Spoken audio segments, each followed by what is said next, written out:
Assalamualaikum warahmatullahi wabarakatuh. Alhamdulillah, wassalatu wassalamu ala Rasulillah wa ala alihi wa sahbihi wa mawala. Alhamdulillah, kita panjatkan puji syukur kita kehadirat Allah Subhanahu wa taala, di mana pada malam hari yang keempat kita alhamdulillah masih diberikan kekuatan, diberikan kesehatan dan lain sebagainya, sehingga kita semua bisa tetap istiqomah datang ke masjid untuk melaksanakan sholat isya, kemudian juga sholat tarawih, dan insya Allah kita akan melaksanakan witir. Mudah-mudahan ibadah-ibadah kita diterima oleh Allah Subhanahu wa taala. Salawat dan salam mudah-mudahan akan senantiasa terlimpahkan kepada junjungan kita Nabi Muhammad sallallahu alaihi wasallam, pada keluarga, kepada sahabat-sahabat, dan kepada seluruh pengikutnya yang setia sampai akhir zaman. Bapak Ibu yang saya hormati, salah satu prinsip akhlak seorang muslim yaitu kaful adha. Kaful adha itu artinya adalah seorang muslim itu dia pantang menyakiti, pantang merugikan dan mengganggu orang lain. Kenapa seorang muslim memiliki akhlak dan prinsip yang seperti itu? Salah satu dari keyakinan kita itu adalah bahwa orang yang menyakiti orang lain, orang yang menzalimi orang lain, nanti akan menjadi orang yang bangkrut. Jadi akan menjadi orang yang bangkrut. Suatu ketika Rasulullah pernah bertanya kepada para sahabat, "Atadruna mal muflis?" Tahu nggak kalian siapa orang yang bangkrut itu? Kemudian para sahabat menjawab, "Al-muflisu fina man la dirham lahu wa la mata." Ya Rasul, orang yang bangkrut itu adalah orang yang tidak punya uang dan tidak punya apa-apa lagi. Kemudian Rasulullah mengatakan bahwa al-muflisu min ummati yaumal qiyamati man ya'ti bi sholatin wa siyamin wa zakatin. Orang yang bangkrut itu pada hari kiamat dari umatku itu adalah orang yang banyak membawa pahala dari sholatnya, puasanya, zakatnya, dan ibadah-ibadah yang lain. Wa ya'ti qad syatama hadza, tapi dulu ketika dia hidup pernah memaki-maki orang, pernah menggibah orang, pernah membuli orang, pernah mencela orang. Wa qadhafa hadza, pernah memfitnah orang, pernah menuduh orang melakukan sesuatu kejahatan padahal dia sendiri orang yang tidak pernah melakukan.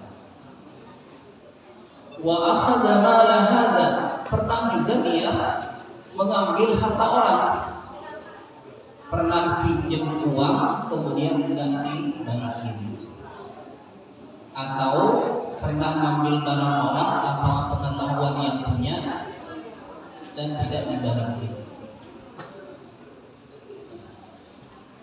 Wa qadhafa wa safaka dama hadza, dan pernah juga membunuh orang, pernah membunuh orang. Wa daraba hadza, pernah juga memukul orang, pernah menghabisi atau membunuh orang, dan pernah juga menyakiti fisik orang.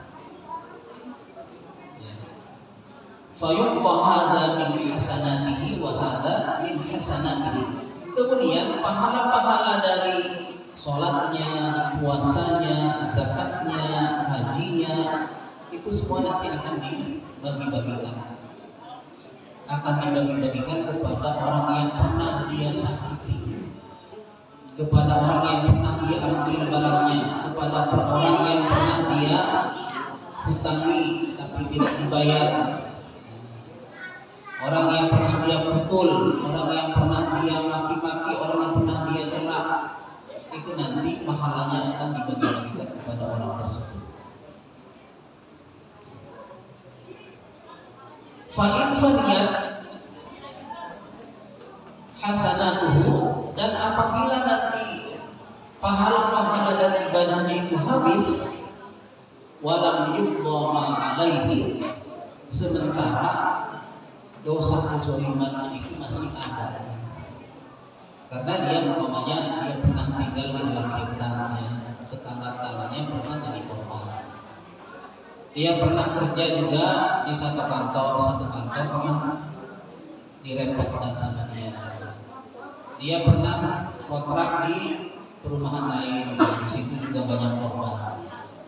Akhirnya habis pahala-pahala dari sholatnya, puasanya, zakatnya, dan ibadah lainnya itu nanti habis. Fa'in faniyat hasanatuhu walam yuqdama alaihi ukhidat khotoyahum, kemudian nanti dosa-dosanya orang yang pernah dia sakiti itu nanti akan dipindahkan ke dia. Tsumma qudihat alaihi, kemudian dosa-dosanya itu nanti akan dipindahkan kepada orang itu, wa qudiha finnari, dan kemudian dia nanti akan dicampakkan ke dalam api neraka. Jadi inilah penjelasan dari Rasulullah SAW bagaimana nanti orang-orang yang pernah menzalimi orang lain di dunia itu nanti akan menjadi orang yang bangkrut. Ya, kalau orang bangkrut di dunia saja itu banyak orang yang meninggalkannya, ya, bahkan betul-betul menderita, ya, bahkan ditinggalkan oleh keluarganya, ya, dan lain sebagainya. Dan orang yang bangkrut di dunia itu masih bisa, dia itu masih bisa bangkit kalau selama dia itu masih punya kepercayaan dari orang, masih bisa dia berusaha kembali untuk bangkit, memperbaiki ekonomi. Tapi kalau nanti di akhirat kita menjadi orang yang bangkrut, tidak ada lagi waktunya untuk memperbaiki.